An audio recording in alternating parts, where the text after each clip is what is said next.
Awesome. Can you hear me? Perfect.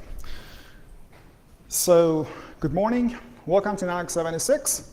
My first name is Cam, and I'm the Senior Manager of Network Engineering at Qualcomm. I've been in this field for the past almost 22 years. I started as a systems engineer, and over time moved to network engineering. And now my teams are responsible for core, WAN, LAN, wireless, automation, you name it, different pieces of Qualcomm network, leader in 5G. Very interesting topic today, demystifying IPv6 over MPLS. And just something to say, over the past 2 decades that I've been in this business, I know many people, some faces here, and I'm privy to many conversations, not on IPv6 and MPLS though, on hiring process, right? Trying to find the right talents, senior level network engineers or architects. With all the cool certifications today, expert level certifications, it's not hard to find great experts, right? Someone jump on a keyboard, put a bunch of commands, or maybe do the design. We have JNCIEs, we have CCIEs, great technical skills, awesome. But one of the challenges when I get invited to a job interview, either our company or somewhere else, or review resumes, there is a little piece, and that's this mindset of being able to think outside the box. And what that means is, not necessarily what every single candidate claims. It's very hard to find a candidate that he walks into an interview and says, no, I'm not an outside-the-box thinker. Everybody is. But this session is about V6 and MPLS. I get it. Absolutely, we're going to cover that. But at the same time, I want to turn this into a mental practice for all of us to just think outside the box for a second. And I will tell you, I will show you exactly why that is so important. Moving on to the next slide, we actually structured this session in a very, very easy way. We're going to cover basics of V6. We're also going to talk about fundamentals of MPLS.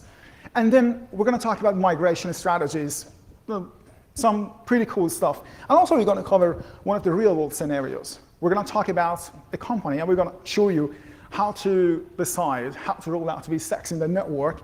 But that outside-the-box thinking challenge, that is what I want to really, really focus on. If there is only one takeaway that I want everyone to have when you're leaving this room, is that outside-the-box thinking practice. And that's so cool and so important, and I will tell you exactly why.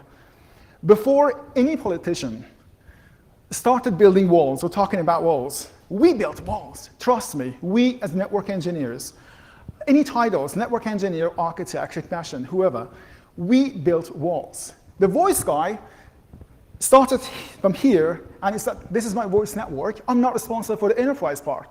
I don't care about your core routing. The enterprise guy here, he said, you know what, the wireless guys, I don't care about your network, your RF, your APs, your controllers, that's your space. Whatever's going on in that space, you guys got to take care of it. That's not my problem.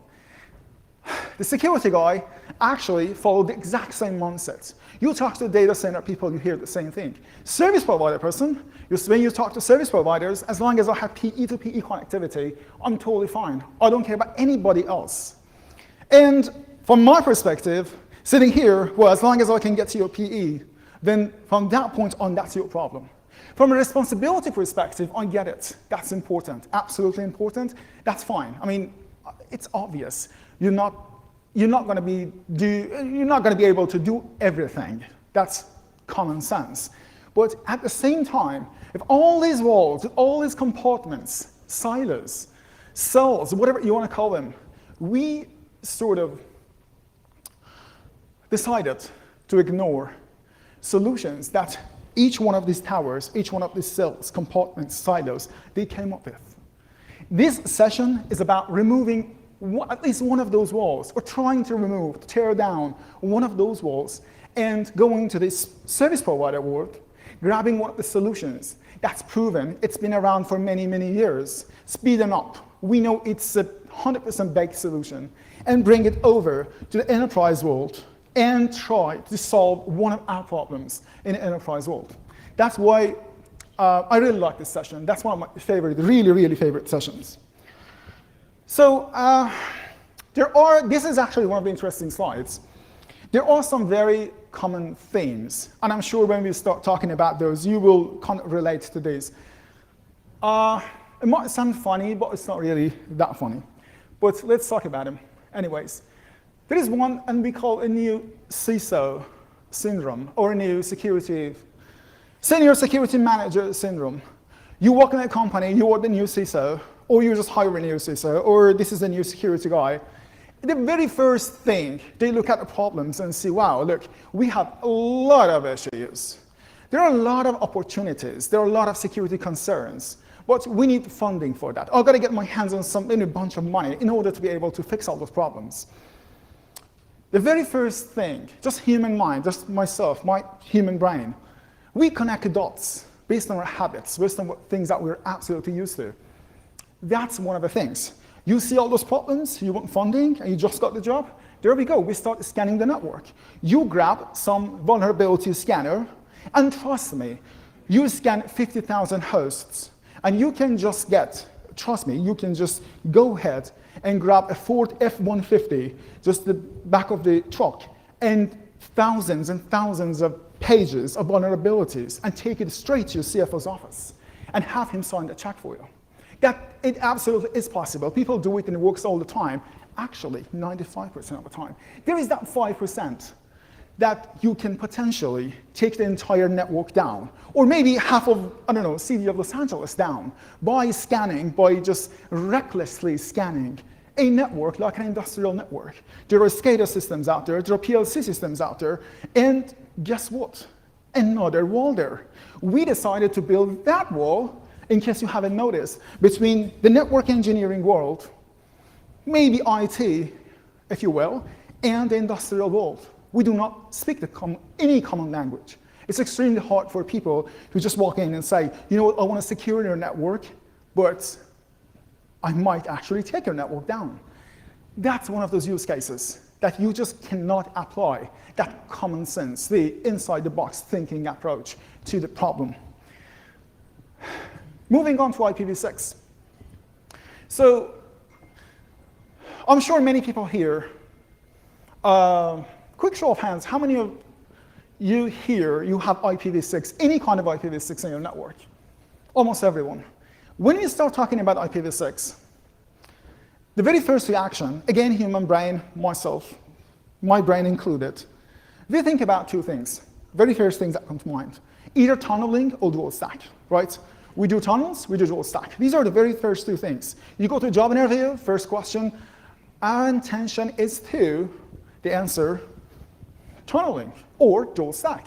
Why? We tried it and it worked, trust me. I have many use cases in the past that the solution worked perfectly. This session is about maybe another solution, maybe there is a third way. Maybe there is another possibility to talk about this problem. Maybe there is another solution that is not as invasive as doing dual stack, or not as shaky as tunneling. This session, by the way, is a tutorial. It is not an expert level advanced session. It is a tutorial, and not just a technical tutorial, but also this outside the box thinking tutorial. So just to set the right expectations. At the end of this session, I'm really hoping that all of us will have at least one more tool in our toolbox. It's not going to be a magic, but we're going to show you that, look, you know tunneling, there are a lot of different ways. Also, you probably have done dual stack, but this is yet another way of doing this. And that might actually work in your case. So let's forget about the whole IP world for a second. I want to talk about travel. And traveling around the world. How many people have traveled to more than 40 countries? More than 30. Excellent, more than 20. That's not bad. I mean, yeah, I guess everybody's local. So one of the interesting things, one of the amazing things when you travel, I'm a very curious person. I keep asking questions about all sorts of things that are not necessarily related to a business. So this thing here is my passport, right? Something very cool about this passport is, many years ago, people came up with an idea, a set of standards for these passports. So when you travel to some foreign territory, all you have to do is you present your passport. You even don't have to speak the language, right? You just present your passport, and someone looks at the passport, and probably he's going to stamp it. And from that point on, you can just travel through this country when you get to the border, and then leave that country. Another stamp and out. That's a great progress, trust me. That's an international agreement. But again, world travelers probably, you will know about driver's licenses. Driver's licenses, when we get to that area, it gets a little bit muddy. So some countries, Australia, one example, I can use my California driver's license, go to Australia and drive, and I can do the exact same thing. I can drive on my Australian license, New South Wales, to drive here in the States for a number of months. But there are countries that you can ask me, and I have no idea. You have to Google that. And when you Google it, someone says, no, it was a great experience. I was able to drive on my local license. Some other folks say, no, we actually got pulled over, and the guy had no idea actually what was written on this. So those cases, they do exist, and we do have those problems. I will link that to our problems in the networking world very soon. Let's go on an imaginary trip. We're going to some country. We're going to go to some foreign territory. Interesting thing about that country is they don't speak the language at all. They have no idea about your ID. They can't even read it. But anyways, you have to pass through. In order to pass through, you have to do something about it. And one of the ideas is to have a common language, right? I have my driver's license, but they're not going to be able to read my license. They actually won't honor that at all. They have no idea what it means. When I produce my ID, they can't read it. That's the header. When I talk to them, when I try to explain the situation, they're not going to understand me. That's the payload, right? So no idea whatsoever. We are looking for a common language. That common language might be numbers. Actually, some smart people came up with that idea that, look, numbers are sort of universal. So pretty much anywhere in the world that you travel, this is number 2, or 2 up something. I have heard jokes that there is like this 1% that you go somewhere and this is like 6. I get it, but generally speaking, there is a great majority in the world, I mean, huge number of people that agree this is number 5, and I mean 5 of something. So we can use that as some kind of universal language. Numbers, right? So it's possible to apply, actually let me go back and finish my non-technical lecture here. So it's possible to just think about this for a second, that as I'm presenting my ID, I might be able to also present some number. I will show you exactly what it means. And we have the same problem in IP world, like I mentioned. We have layer 2 and we have layer 3 on our packets. A layer 3 might be an IPv4 header, might be an IPv6 header. And the underlying network may or may not understand anything about it. You're trying to push a layer 3 header, which is an IPv4 or v6, when the underlying network looks at it and says, colon, what does that mean? I mean, colon what? Or even the structure of the header is absolutely nonsense to the underlying network. So we can probably, and I will show you exactly how, apply the same concept and use numbers, not just when you're traveling, but also in this world. It has a name. It's called MPLS. Exactly that is what MPLS is all about. MPLS, when you grab MPLS books, actually there are extremely awesome books out there. I'm offering one MPLS, not MPLS, but Network Engineering Intermediate book, and it has a lot of MPLS bells and whistles. But trust me, all the fluff aside, MPLS is exactly what we just talked about. You want to travel in some foreign territory. Instead of using your own original ID, you're going to be using some numbers. And that's it. How? Simple. This is my ID. I want to travel. I want to go somewhere, and I have no idea. This is the very first step. I see the first security guy. A number is stapled to my passport. I just walk through. I see the second security guy. Might be a different city. Might be a different checkpoint. They're going to look at the number. They're going to swap that number with something else that the next post told us guys. next post, next post, and next post. By the time I get to the end of the boundaries, the last post, they just take that number off, and I just walk back into my original country, where they're able to read my passport and honor my identity. We're going to do the exact same thing in IP world, and I will show you what. So here is one real-world example. That's actually a packet. If you look at the layer 2 part of that, we have the Ethernet 2, that's a layer 2. You see the MAC addresses. Also down at bottom, you see the IPv6. There is a source, there is a destination, and by just looking at the source, I can tell you it's a web server talking to a web client. But these things are all common sense. You already know about all that. We all know all those fields. But we also inserted, sort of wedged, 2 numbers here. These 2 numbers, label 17 and label 25, these are the 2 stickers. These are the 2 numbers. These are the 2 cards. These are the 2 labels that I attach to my packet for that packet to make sense to the underlying network. We're going to cover that naturally great details. Just let's bear with me, and we will cover that. So for now, I guess we set the stage that we know we have a problem. We know there are some potential solutions, and we want to look at some of those solutions, one very specifically in this case, 6PE. I want to talk a little bit about V6. This is probably the slide that all of you have already seen, many people hate, and I will tell you exactly why. That's about the falling sky. It's a falling sky, it's a joke.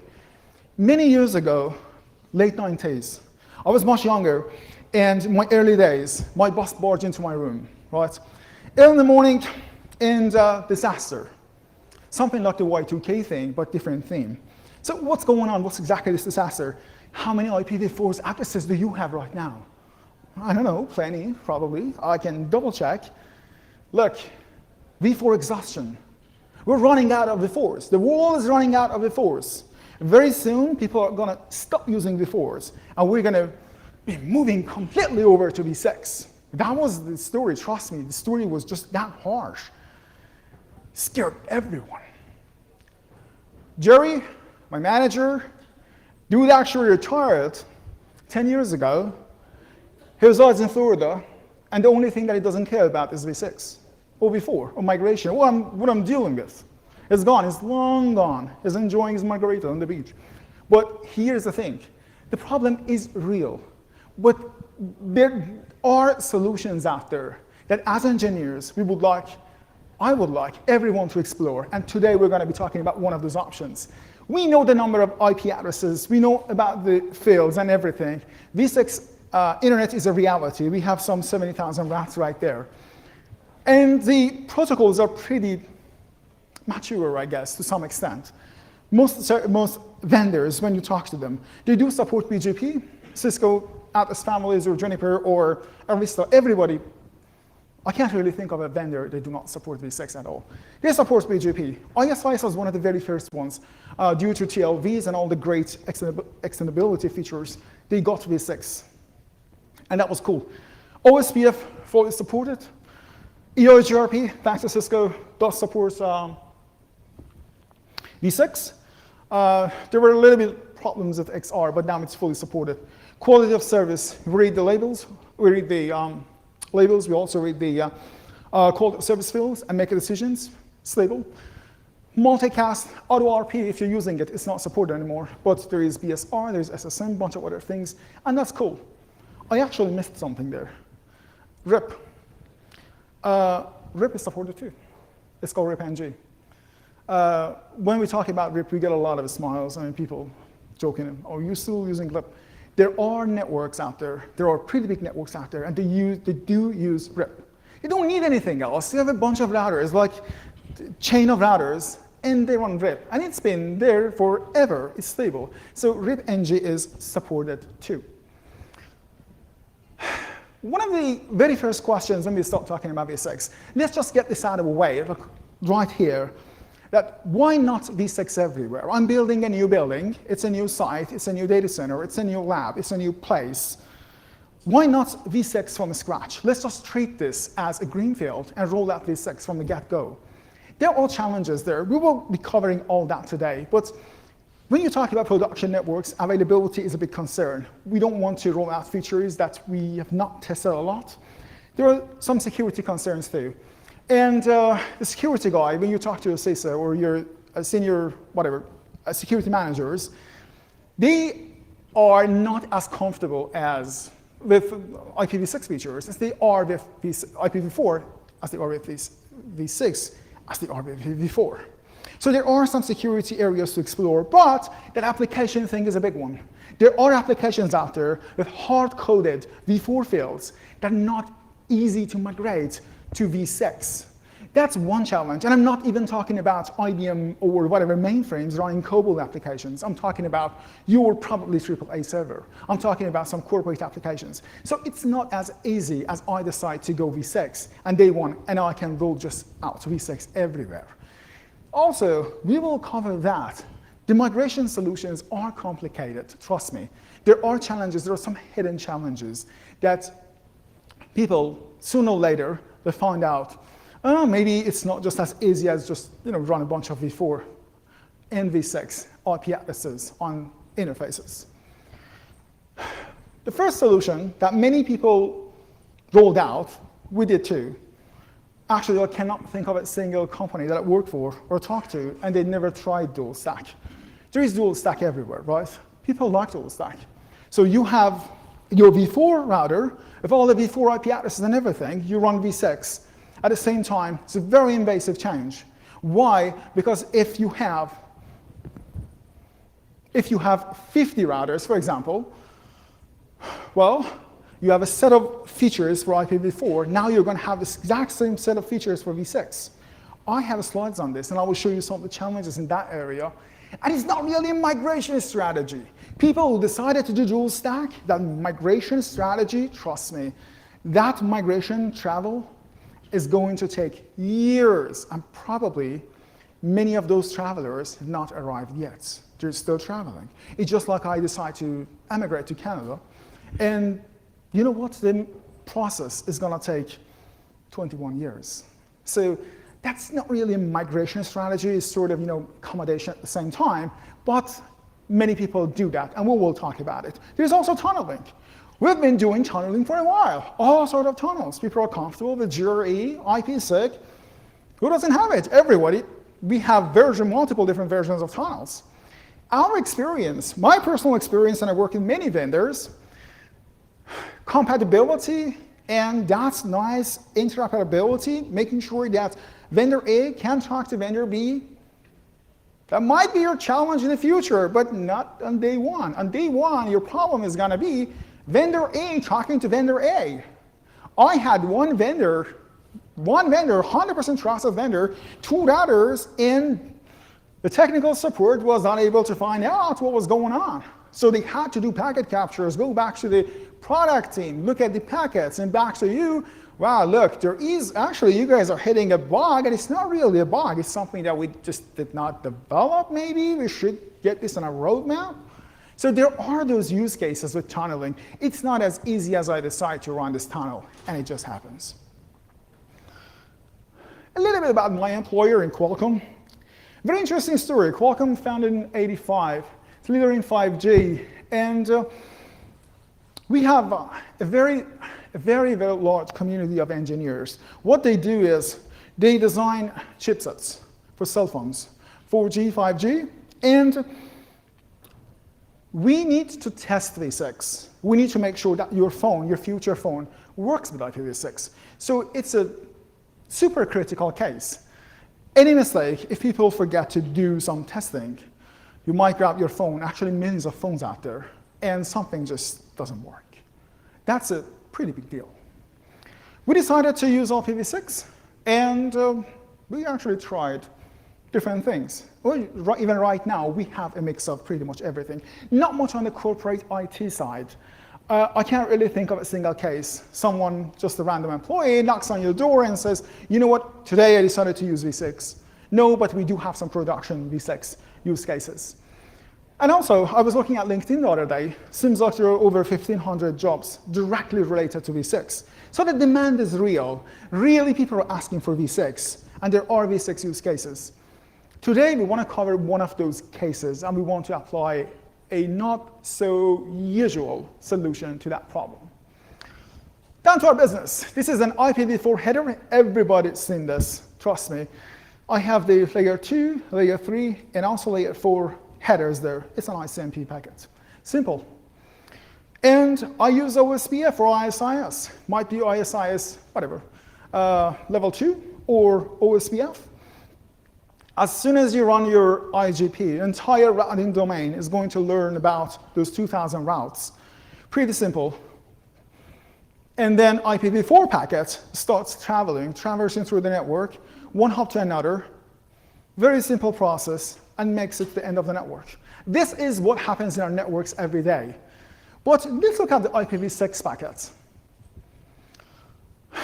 Layer 2, layer 3, and layer 4 data. Pretty cool stuff, right? Now, I have 2 islands of V6. In our case, those 2 islands might be 2 manufacturing floors, 2 engineering labs, 2 QA places that people are testing IPv6, and they absolutely need V6. In this case, we do dual stack. I mean, common sense, right? You hire this engineer, and he jumps on the edge router, he configures IPv6 on that box and those 2 green boxes. And also he goes to those 2 islands, and he configures a bunch of IPv6 addresses for our engineers too, inside those boxes. And we're good to go. That's an IPv6 packet, and it's ready to start its travel.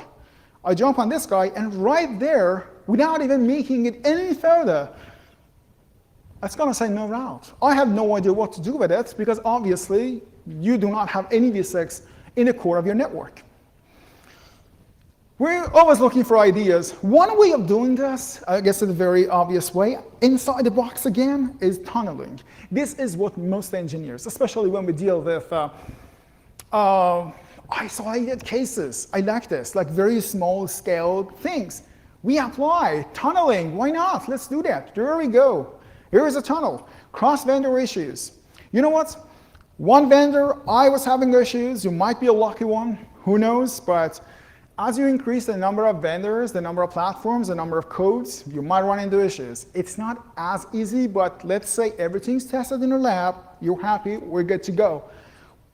There is this scalability question too. But when we talk about this solution, tunneling, and great engineers, always they talk back and say, look, this is a smaller scale design. I have 2 sites, requirement is very simple, and I need like a patchy solution for now, quote unquote, and we're good to go. Awesome, that's a patch. It does work. I absolutely have no problem with that. But over time, this is your network, you start rolling out those tunnels, and V6 is not something that it stays just in one location. Over time, you're going to have more V6 customers. That was exactly our story. And you start rolling out more tunnels. Your network starts growing, maybe cooking, and eventually you're going to have this.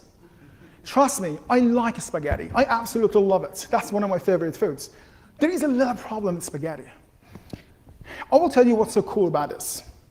I have some of the greatest automation engineers in the world.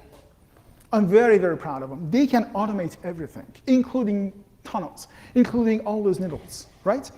It's possible to optimize that. It's possible to automate it.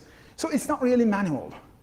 You can definitely make that argument and say, I have 1,000 tunnels, full mesh, who cares? And it's fully automated, not a problem. We are monitoring it, we're rolling it out, no problems whatsoever. There is another problem with that design. And we kind of touched on that. Today, if you have one vendor, one platform, one code, and everything is stable, tomorrow you're going to have to upgrade one of your devices. Your network is absolutely impossible that you can guarantee for unforeseeable future. You run single vendor, single platform, and single code. You start upgrading your edge devices, and you start running into issues. You are fixing BGP, you're fixing BFD. You're fixing BFD for ISIS bug, and you're upgrading your code. Your tunnels, they start flapping. Well, not sure how your automation engineer can help you out, but probably the solution is, let's go to the lab and scrub the code, make sure the code is stable, and then go back to the environment and just upgrade everything. So we're going to go from version 2 to version 2.2 to make sure everything is stable. And that story is going to continue pretty much forever. You upgrade something, you break your tunnels, and you go back. So that's an interesting argument that I get all the time. That's a temporary solution. Guys, trust me, you all know that. I don't have to repeat this, but the most permanent solutions in the world, in our world, network engineering, are the temporary ones. Things that, you know what, just for today, let's just do this. I'm going to do this. One static route here, one static IP address here. Later we'll fix it. I'm going to go back to this. I'm going to fix it at some point. And eventually, you're going to have that pile of mess. We all deal with that. So the third one, that's actually a very interesting, very, very interesting arguments that I get all the time. Look, tunnels are temporary. I'm going to do tunnels between now and 6 months from now. And in 6 months, we're going to go to dual stack. So we're going to have time to decide what we're going to do dual stack. I'm going to get rid of all these tunnels. I would love to believe you. I mean, there is no way. Absolutely right. Get it. So let's do it. Now, it's been 6 months, and now I want to go dual stack. IPv4 and v6 everywhere. You can definitely make this argument and say, yeah, we're not going to do everywhere as much as we need it. I'm actually going to handpick some of these routers, some of these part of a network, some of these parts of the network, for example, here. I'm going to upgrade these 5 or 6 routers, and we need v6 here. Well, that's not really that easy, but I will show you exactly why not. Now in the core, partially or wholly, you're going to have very small network, 50 routers, or 150, or 1,500 routers, running v4 and v6 features at the same time. Let's say everything is stable. You're not running into bugs and no security issues, and everything is working. But are you sure everything is supported and you don't have to make any changes? For example, if you're running multicast auto RP with v4, there is no auto RP in v6. So that's not really apples to apples. So you're going to have to come up with some other solutions. But let's say you called your vendor, and on the phone, the sales guy, he absolutely said, why not? And you believe him, which is great. Do it. We just got off a phone, everything is supported, and that's great. You watched The Walking Dead? That's welcome to the rest, actually the first day of the rest of your life. Now, where we go? It's not really that bad. First question, you have to decide to what extent. Do you really want to roll this out? 10 routers, 15 routers, 1,500 routers, how are they going to interact? You know what? We're too busy. We're not going to make that decision. We're just going to, just blanket change. We're going to change every single router in the core. We're going to go dual stack everywhere in the core. Again, some features and codes. Do I have to scrub those features? Do I have to go back to the lab and make sure everything works? Probably. And these 6 features, they are great. They are almost mature, but they are not big enough features. How many people out there you can find and they used v6 in the core, pretty much the same configuration, same design as your network? These are those cases that you have to explore. And the hardware, does it support it? I guess so. We'll see soon. And also, maintenance windows. We don't care about maintenance windows. We have maintenance windows.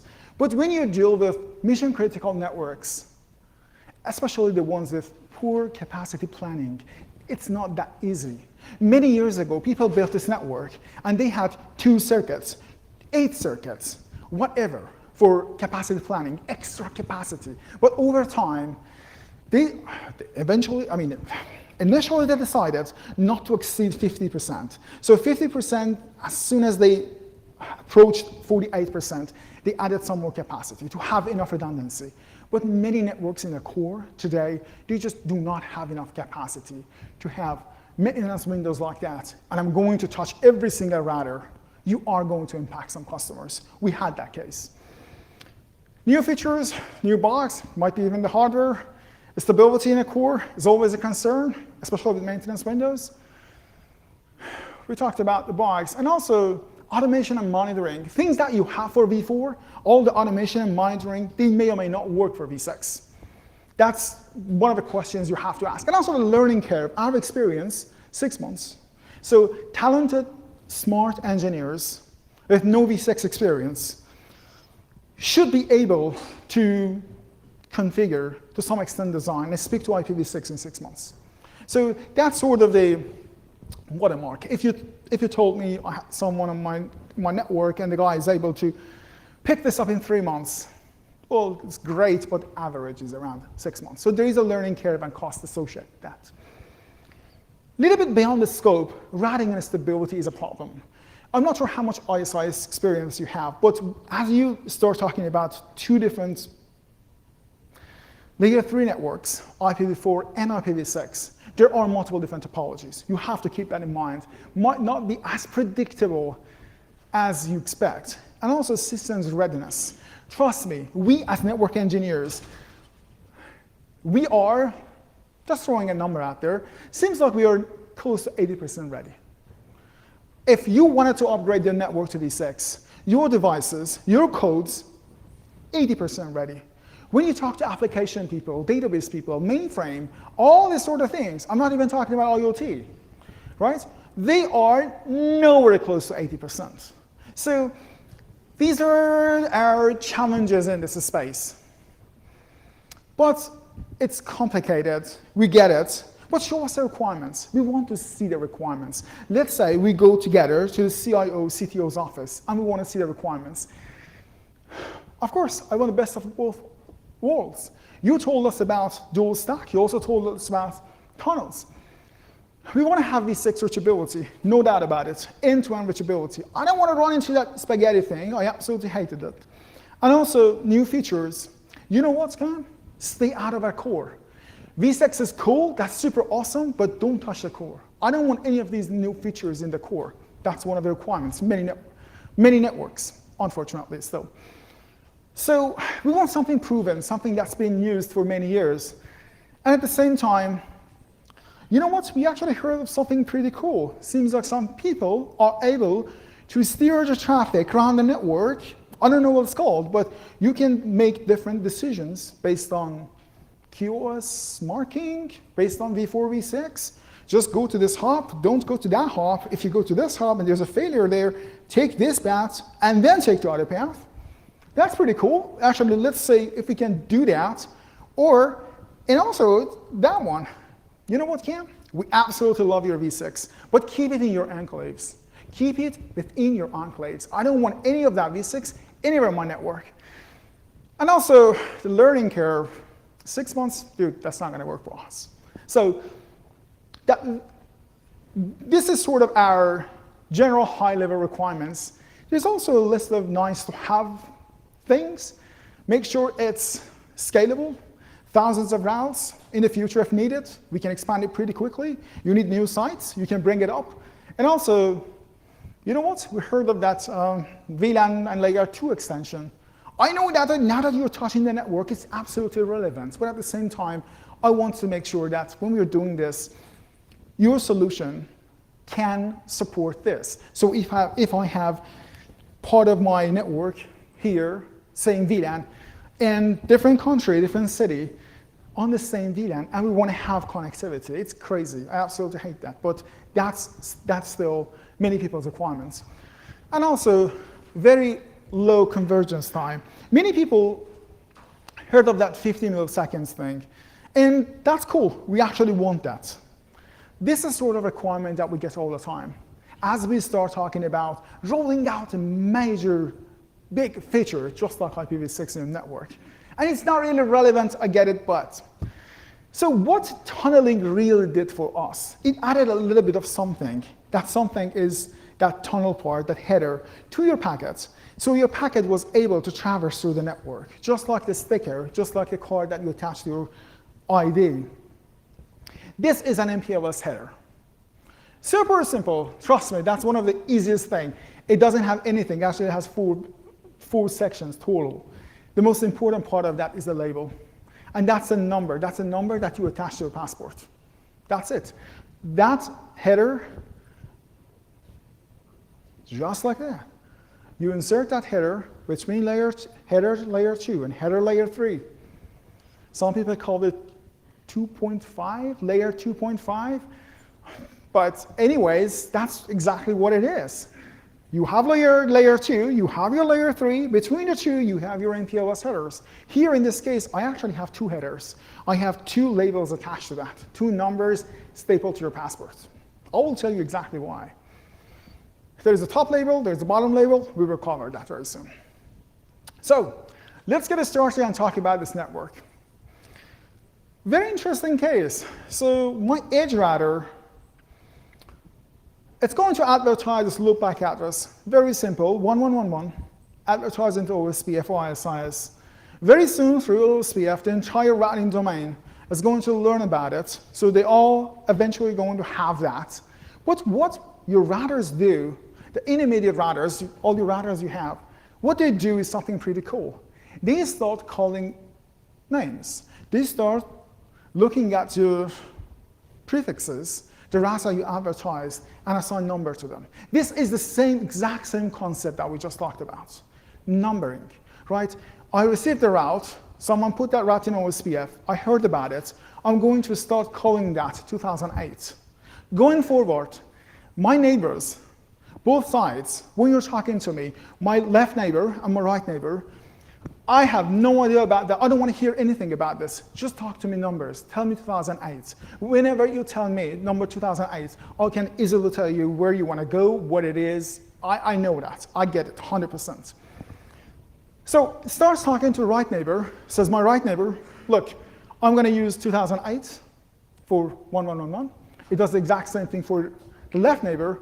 And very soon, the entire network, they're going to go through that negotiation phase. And they are going to let the neighbors know how they want to call each one of these prefixes.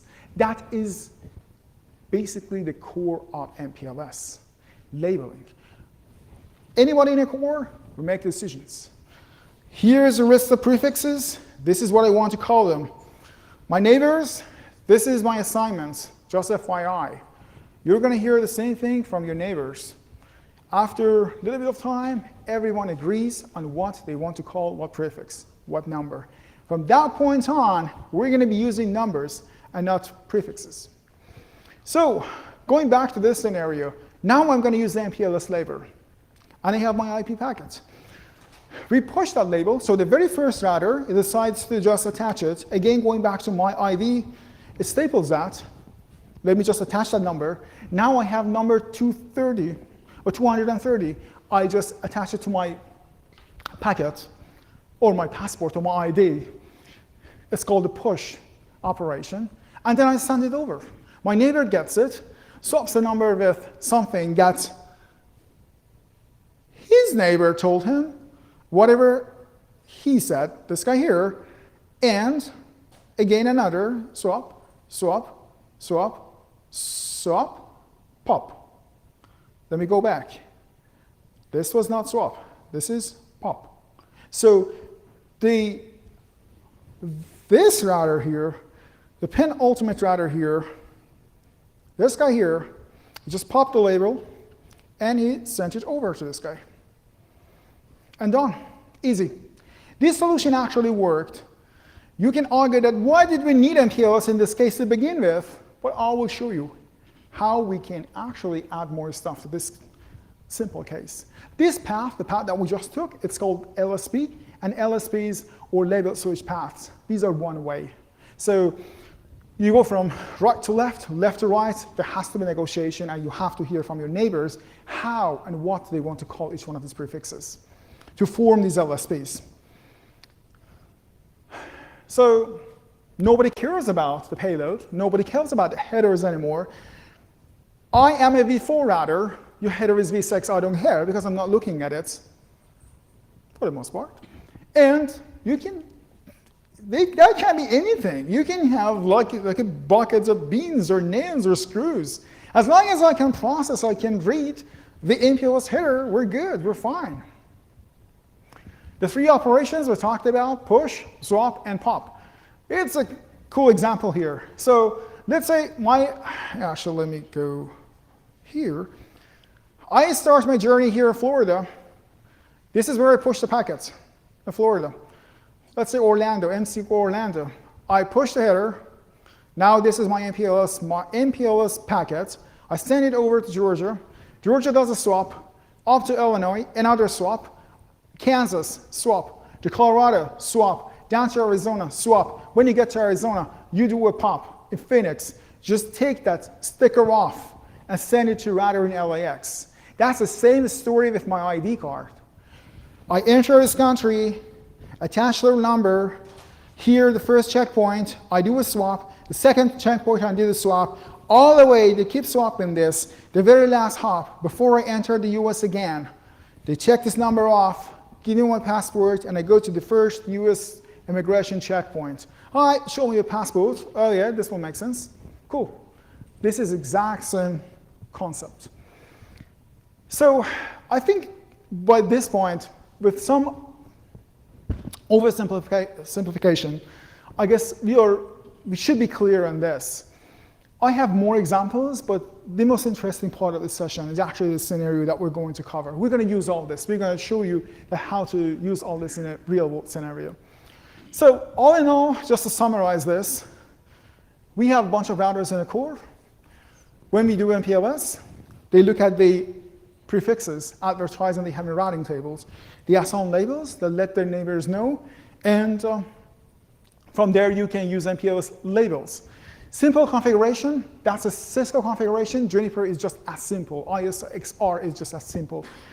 Basic very, very basic configuration, unless you really want to tweak some features. There are a lot of bells and whistles out there. You can optimize your LVP or other protocols, but this is basically the heart of that.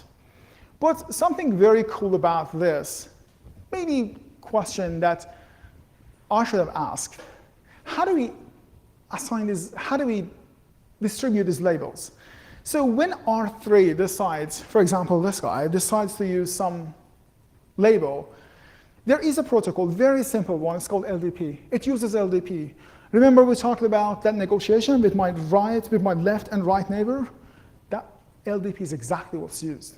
We use LDP to talk to our neighbors and tell them about our decision as to the label assignment process. I can see 4 prefixes, and I assigned 4 labels to those.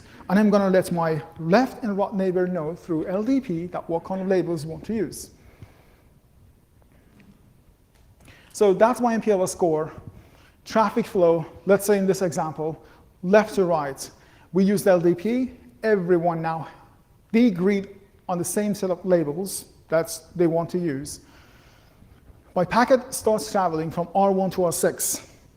Of course, push, 320, swap, swap, swap, pop. That's a penultimate behavior. And it might have worked if I had IPv4, but there is a bit of problem here. Remember that last segment of a network? That's your core. That's exactly where you promise your CTO, you promise your CIO not to roll out v6. That's part of a core. I am not able to roll out any v6 between 5 and 6. That's a part of a network that has to remain v4. And now you're exposing your v6 packet to the v4 part of a network. It's going to get dropped. Problem right there. The smart people, as usual, when they face this issue, that R5 and R6 had no idea what to do with that packet, they decided to use 2 labels. The top label is the one that we're using for transits. The example I told you, exactly the passport example, the sticker that every single security point they check. And also there's going to be a bottom label, and I'm going to preserve that when I get to the last step, when I get to the last segment, and that's where it's used. Let's look at this. The top label here, in this case, is 17. The bottom label is 25.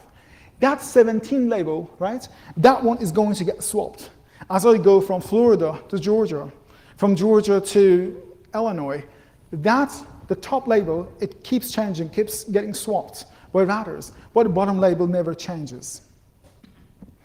Let's look at the example again. Now I have two labels, pretty cool. I have a bottom label that I promise to keep intact. And also I have a top label. Swap, you notice that, right? 320, 601, but 1358, that piece, the bottom label, it just remains intact. We're not touching that. 10, 7, 8. 867. Still 1358 is the same. Now let's see if we fix the problem. We did the pop. Look at this. We did the pop. 867 went away, got popped out, and now I have one label left. 5 and 6, they don't have to know v6. They don't have to do any v6 operation. We're still relying on MPLS and they're writing the packet. Pretty simple. Basic logic, and it does work. So, just to recap this, the top label, we use LDP. Everybody in the network here, all these routers, they use LDP to tell their neighbors about their label assignment. This was the top label, the easy part. And also the bottom label.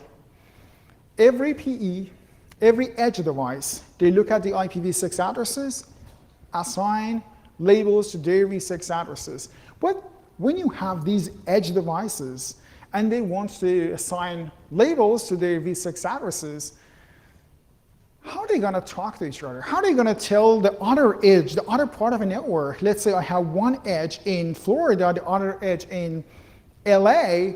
How is this guy going to tell that one what sort of label it decided to assign as the bottom label, which is the label assigned to the v6 address? There has to be a way for this router, for this end of a network, to talk to the other end of the network. Again, that end of a network to this end of a network, PE to PE, edge to edge, that this is my IP assignments. BGP to the rescue. As usual, we use BGP. And we actually use BGP for two interesting purposes here. One is label negotiation between these two. So my two edge devices, they use BGP. He's going to tell him what sort of labels he wants to use. These are going to be used as bottom labels. And at the same time, these are the actual prefixes. So BGP in this case is being used as a dump truck. Really nothing more. So your BGP grabs all these prefixes and all the labels included. That's very cool. And it's going to hold them all the way to the other end of the network and go dump them here to the other, on the other PE. Hey, PE, look, PE2. PE1 decided to assign these labels, and these are the prefixes. Cisco configuration, that's exactly how it's configured, and it's super simple. This part, see these two lines? That's all I need. Trust me, nothing else. I activate my address family for v6, and also I configure send label, meaning when you're sending updates out, BGP update messages out, make sure you send the labels with them. And I can show you how it works. Let's advertise that little network in our routing domain and see what happens. So it's on PE1. PE1 sees it. Now I have a new prefix. 2031::31/128. What I'm going to do is I'm going to assign label number 18 to it. But I have to have a means to talk to PE2 sitting on the other side of a network and let him know that I decided to use 18, and that's a prefix that I have reachability to. There we go. This is one of my favorite slides. That's a BGP update packet. Check this out. This part, you see your BGP path attributes. You have your origin, your AS path, your MET, your local pref, everything else configured there. Down at the bottom here, the NLRI part has something pretty cool, which is the actual label for that prefix. This is what PE1 will be sending to PE2. These are the BGP updates. These are the routes. These are the v6 routes that one end of a network is trying to share with the other end of the network. And that's basically the heart of this session. That's how it works. Going back to the same problem. Now, going through that one last time. Let's look at the traffic flow again. Swap, swap, swap. As you see, the bottom label is not being changed at all. We're not touching it. 18, swap. Now the bottom label is still there. R5 understands MPLS, R6 MPLS. They have no idea about V6 routing. 6 does, but not on that interface. And then out. That was it. That was exactly it. That's exactly how it works. That was all I wanted to share as a new way of, not a brand new way, but just another way of looking at the problem. And I will show you company A, which is just a pictures company, right? It doesn't exist. But let's talk about the case. Company A is a laptop manufacturer with 150 offices around the world. Out of 150 offices, 20 of the offices are engineering and QA offices. These are the offices people sit and they assemble laptops, hard drives, and everything else. And also 30 corporate offices. They do HR, ERP, all the kind of systems. And also 100 small sales offices.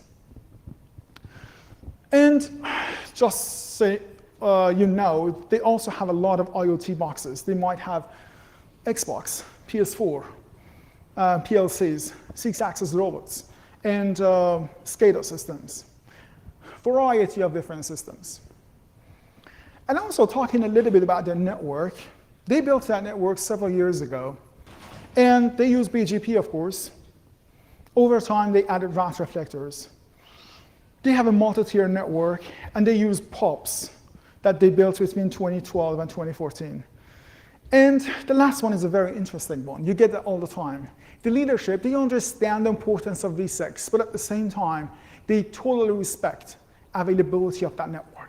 They don't want anyone to mess with that part of the network, so whatever solution you're going to roll out, make sure you won't really mess a lot with the network, or at least you're 100% sure that whatever you're rolling out is stable. This is the email you usually get multiple times a day. Hope not multiple times a day, but multiple times a week. We get that very often. That someone wants to roll out a new feature, we need V6, or we need some other features, and the timeline was yesterday. We need that. And for now, it's just one location, but we're going to have more of this in the future. So it's just a sample email that this company, for example, received from the customer. Let's look at their problem. It's just a breakdown of the situation. They have a lot of unknown machines and IoT boxes.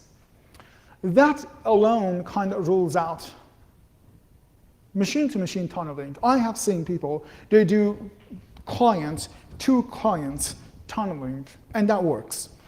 But in this case, it's a little bit more complicated than that. And also the deadline. They need it ASAP, so you don't have time to touch every single device and change every single feature, every single V4 feature of that, or majority of the V4 features of that, and turn them into the V6 version of those. It's a little bit challenging for that case. And also vendor support. They have a variety of different vendors. When you're talking about, when you see that, and you're considering things like tunneling, you have to be very careful. Stability. I don't want to touch the core of the network, and I keep repeating this a lot. And also, scope can grow. Whatever solution you're going to roll out, you have to make sure that we can add sites in the future. Right now, 3 sites, but in the future might be a lot more. The options. IPv6 only sites. So those, how about this, by the way? Let's go to those 3 sites, get rid of V4 and roll out V6 and done with it. That's not really a possibility. We talked about it multiple times today. Systems are big roadblockers in most of these cases. Client-to-client tunnels doesn't really work in this case. Why? Because we have a lot of IoT systems. They have a lot of things that are not necessarily as fancy as probably Windows or Linux machines. Site-to-site tunnels, that actually might work, but the problem with that is, remember we had this solution should be able to grow requirement, and that's not really the best fit in this case. Dual stack everywhere. That's an interesting one. With enough time and enough confidence in my features, bug swaps, codes, security, and everything, probably that would be an option. But as we talked about it, as we covered, that's not necessarily the easiest solution. At least it's not outside the box. What else? This might be a job interview question. What else? We know, okay, tunnels, yeah, but how about those challenges? Dual stack, everybody knows about it, but what else? What are the other ways? How can we be creative in this case? 6PE, the solution that we actually talked about today, I think that's a great fit for customers like this, for scenarios like this. It's just another tool. Let's look at the 6PE case. Now this customer, they want to use MPLS in the core. They have 3 sites, which is great. You don't have to have too many sites, but that gives you the ability to increase the number of sites in the future. Also, it's been, touch the wood, a very stable feature. Many service providers, the largest operators in this country, they've been using MPLS for many years. I'm not saying every single bug, but majority of bugs that you could possibly run into, there are records of those bugs with the vendors fixed, or at least they have workarounds for those. It's a little bit safer than rolling out V6 features, all of them in the core on day one. That MPLS thing is a little bit more stable. And also, the learning curve. Now that you have a V6 free core, it's not as steep. The stakes in this case are not as high. You are talking about, in this particular case, company A, you're talking about 3 sites. Those 3 sites, you rolled out V6. You're running into issues with V6. Quite honestly, people don't know how to do things. Well, worst case scenario, let me tell you the worst case scenario. They're going to take a building down. They're going to take a site down. They're going to take a lab down. Well, that's not okay, but it's not impacting the entire core. So it's a pretty safe learning curve. At least you can try, and you can trust a small group of engineers because you're just touching the edges of your network, not the core. Reduce the number of new features. MPLS by itself and LDP, the protocol for distribution that you saw, very, very few features in the core you're actually rolling out. With V6 in the core, you have OSPF, you're going to have OSPF v3. You have ISIS, you're going to have ISIS carry your V6 updates, probably different topology, or maybe same topology, and every single feature, you name it, you have to have the V6 version of that. You do encryption, you do authentication, good luck with it. You have to configure all those, and you have to deal with a lot of things, including bugs. But quick expansion is a very interesting one. With tunnels, you have to create those tunnels. With dual stack, if your dual stack is not everywhere, you have to go to those parts of the core and expand your V6 to those parts of the core. Again, you are making massive changes just to add one more site to your existing design. The solution that we just covered, using MPLS labels to carry V6 packets, you don't have to do that. You don't have to go to the parts of the network and say, this part, now I'm going to be rolling out V6 features and hope it works, because it worked right there. We have a new vendor here, but it works. This solution doesn't need it. Going forward, 100 more sites, 100 more locations. You're adding to the network, you're not touching your core. You were just talking about the edges of the network. Your core is going to remain intact and hopefully stable. Automation and monitoring, whatever you've been using, you can keep using it. And also, because many service providers, major vendors, major operators, they've been using MPLS for so many years, there are many, many tools out there that you can take advantage and monitor your network. Once again, compared to IPv6, there are many great tools out there for V6, but compared to MPLS monitoring, probably I would vote for MPLS monitoring features. And MPLS, we actually covered that. It's been part of many codes for many years. Chances are great that your existing code in the core does support MPLS, and you don't have to make changes. You don't have to reboot devices. You don't have to go through maintenance windows. which is a great plus for many companies. The next one is a very interesting one, the users community. When you look at ourselves, we're sitting here, the number of people with MPLS backbones, when you go internet and just look it up and you go to different forums, the number of people with MPLS networks is far greater than the number of people with IPv6 in the core, running v6 everywhere, including core of the network. So you can get help from a much larger community. We talked about the scalability. This is network. This is company A's network, just portion of that. This is an interesting part. Remember we talked about route reflectors? With route reflectors, company A doesn't have to have full mesh BGP like this.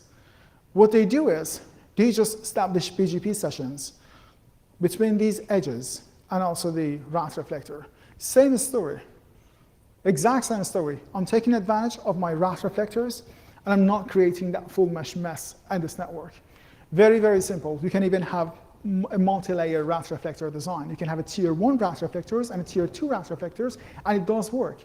Remember the BGP configuration I showed you? Your destination was the other PE. In this case, your destination is the route reflector. Simple as that. So, towards the end of the session, the key part of the session really was to understand this, that there are ways out there that you can use. We just need to forget about these walls that we built for a second and see if we can take advantage of those solutions, bring them to our world and apply. MPLS is not necessarily the very first thing that network engineers, especially on the enterprise side, they think about this. We are, I hear that every day, we are MPLS customers. And then when you ask the next question, what kind of MPLS? Then silence. I don't know. Well, layer 2, layer 3. Even there are services out there that we use and we have no idea. They run MPLS behind the scene. There are point-to-point services. Point-to-point is actually a good example. I have been on a conference call, salesperson here, service provider, engineer here on this side, and I was listening, and he asked the first question. Are you guys using MPLS anywhere in the network? And the salesperson said, no, it is point-to-point. It's not MPLS at all. Why? Because MPLS is expensive, considerably expensive, right? Then the technical person, the service provider side, jumped in and said, no, we actually use MPLS. This is just layer 2 point-to-point connection on the service provider side. So MPLS is, if not everywhere, it's a very, very common technology. On the service provider side, I get it, but still we can take advantage of it on the enterprise side.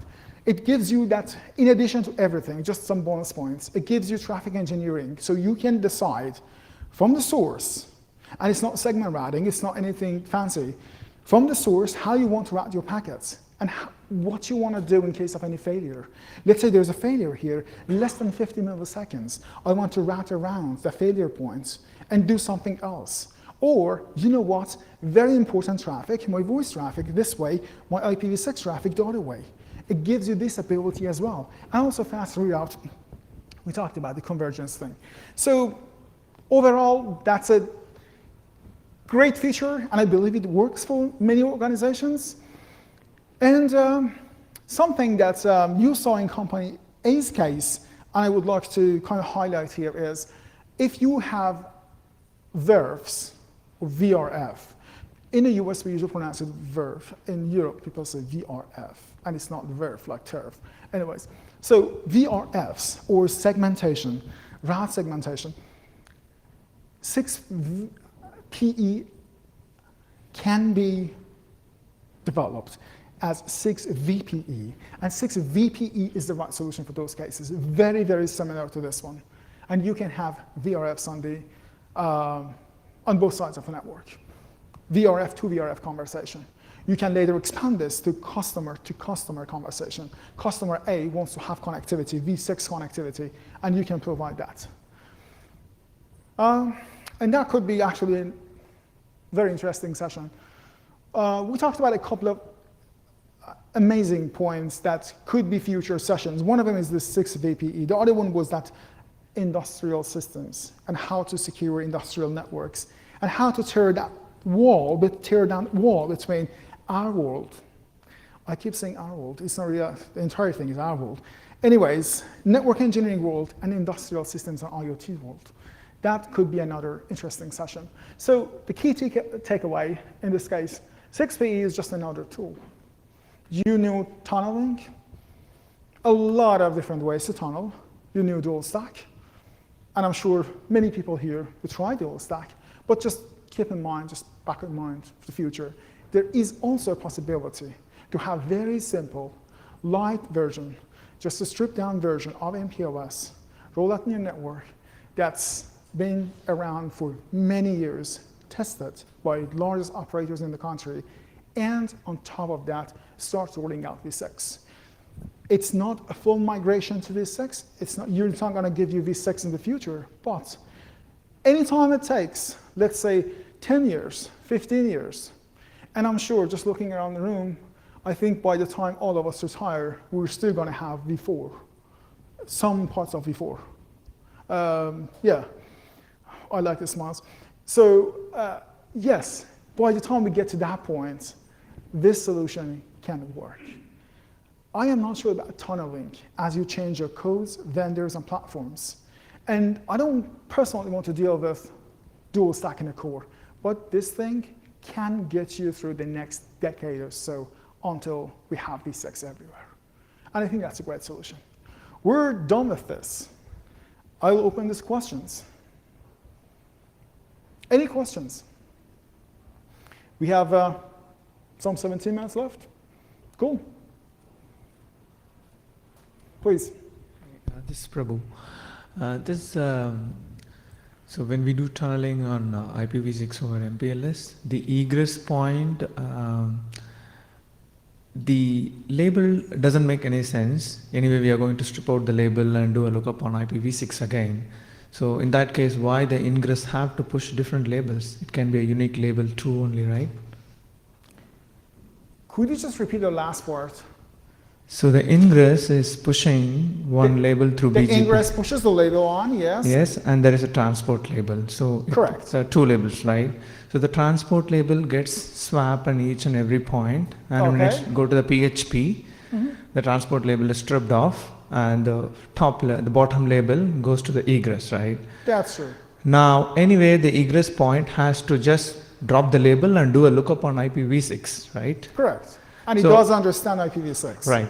So in that case, why the ingress has to use different labels as a bottom label? Just one unique label should be good enough, right? If I understand the question correctly, because of that last segment, between your penultimate hop and the ultimate hop, that port is not V6. You do not have V6. I understand that. What I'm asking is, on the egress, you receive with a label and an IPv6. What are you going to do with that label? Just drop it and do a lookup on IPv6, right? Yes. So exactly. In that case, for the entire router, for all the BGP prefix, one unique IPv6, the bottom label should be good enough, right? No, because the way it works is, for every single prefix, you're going to have a different label, and it points to that prefix. And also, you might have VRFs, and it knows where to place that packet. No, I'm not talking about the VRF, plain BGP. So all the BGP routes go to the final box. Yeah. Let's say with 100 different labels. All the 100 labels are just going to be dropped. And anyway, you're going to do a lookup on IPv6 packet. So instead of 100 different labels, you can just use label 2, explicit label. That's good enough for the egress node to just drop the label 2 and do a lookup on IPv6. I see what you were saying, that might work and may not work in some cases. I'm thinking of some load balancing cases. But maybe for VPN it's different. For plain... For VPN it's absolutely different. Right. You're right. For a different simple use case of BGP, all the ingress router can just put label 2. That's good enough, right? You don't have multiple labels. That helps you get from the penultimate hop to the last one. Yes, that's good enough, right? I see your point. Thank you. I see your point, yeah. Thank you. Another interesting question, now that you asked that, along the same lines that some people ask is, part of the lecture, when I was talking about, I actually used the word almost the 95% of cases. We don't care about the headers, the actual layer 3 headers. Not necessarily the last segment, but also everywhere. There is that small, very small percentage that the routers, they do care about what is going on in addition to your labels. Cases like load balancing, they will just pick through, have a quick look, and see what's going on. But for the majority of cases, 95, whatever, 99% of cases, they only rely on labels, and they don't care about what headers you have. Yeah. Any other questions? Please.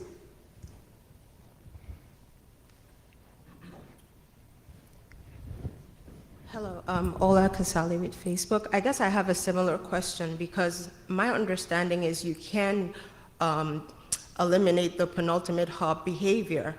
Absolutely. And when you advertise the explicit null by putting a label there. So wouldn't that be a trade-off as opposed to using two labels, like label stacking? It is possible. It's absolutely possible, yes. You can turn that behavior off, and you can keep that label on, and that's very helpful if you're trying to do quality of service end-to-end. Yes, so there's the option. Absolutely possible, okay. You're 100% right. Okay. Yeah. And the use case, the quality of service use case, is actually one of the big reasons. There is one little use case, super corner use case. You're not gonna do that, you're not gonna see that anywhere. But it's possible to use a routing protocol that is not link state in the core with that feature, but keeping that label and helping your routing protocol. I don't want to make this complicated, we can talk outside, but there is that 0.001% of cases that somebody wants to do something absolutely crazy, like running, I don't know, EOGRP for traffic engineering or with MPLS. It's not impossible. There is that 0.001% possibility, and you can keep that label and take advantage of it. Have you seen any trade-offs or any use cases where there are some like things to consider in terms of, I guess I'm trying to understand why, or if there are use cases where people tend to do that more as opposed to stacking the labels and using two labels. Is it memory constraints, things like that? Question for you. Are you talking about ISIS versus OSPF or OSPF and ISIS versus IGRP? I would say like more of the IGP not mattering, just more of like the trade-offs between stacking the labels versus removing the penultimate hop behavior. There are, yeah. So I don't want to turn this into MPLS in a core session, but real quick answer.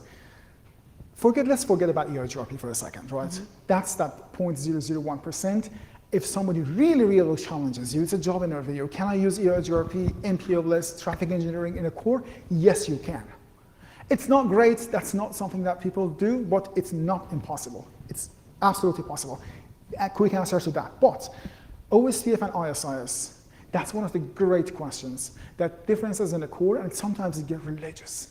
People, we've been using this for 150 years, it's absolutely stable. But beyond all these conversations, there are some subtle differences. One example, EOGRP ISIS updates, the new TLVs that we added to ISIS for ISIS TE updates compared to the LSAs that we added to OSPF, there is a big difference. The difference is with ISIS, you increase the number of updates. With OSPF, you pack and send out.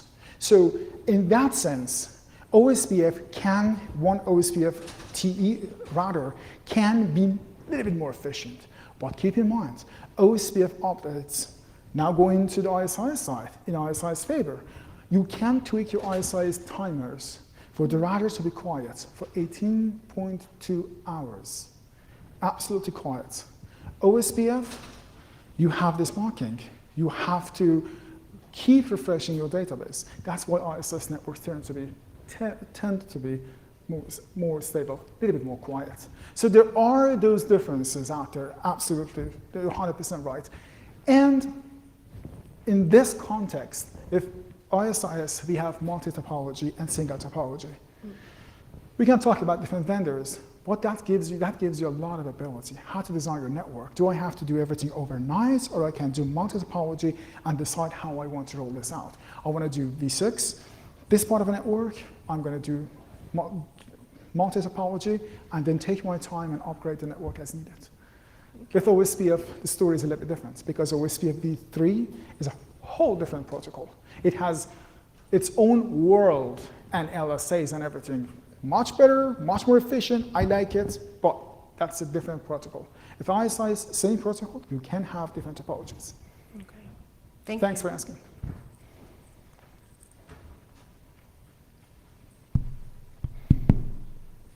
Hey, I'm Aaron with Exelon. I did have a question, sorry. Sure, yeah. You laid out a great case for using MPLS instead of using dual stack. Are there any arguments or any alternative, or I guess benefits to using the dual stack approach? Quite honestly, yes, absolutely. And that's a great question. MPLS, you can make the argument and say the time that it takes for my NOC to be able to troubleshoot MPLS networks and my NOC people to understand MPLS inside out, since it's a service provider technology, given what's going on out there in the training market, it's harder. Most people here, when they start the network engineering track, and it's a real world problem, I'm dealing with it on a daily basis. People start this, either Cisco or Juniper, they learn v6. v6 is part of the curriculum. I mean, even the basic ones, right? The NOC people that we hire, they understand basics of v6. I didn't lie when I said 6 months, but it's not really 6 months because most people know basics of v6. That's not the case about MPLS. MPLS scares people. When you start talking about MPLS, okay, NOC people, how many people here you have MPLS experience? We hired people from service providers, and the gentleman that we hired, he never actually configured MPLS. They would run a bunch of commands and send it to the next tier and then the next tier. So MPLS, from a training, a learning curve perspective, unfortunately, is in a little bit disadvantage.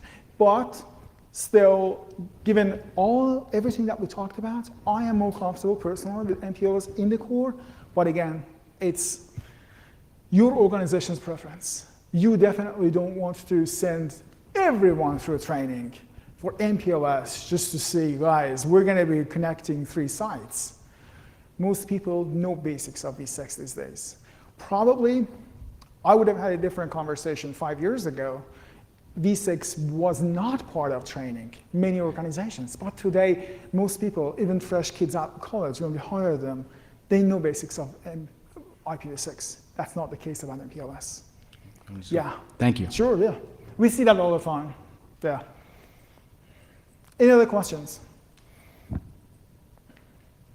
No? Cool. Thank you so much for your time, and thanks for joining us today.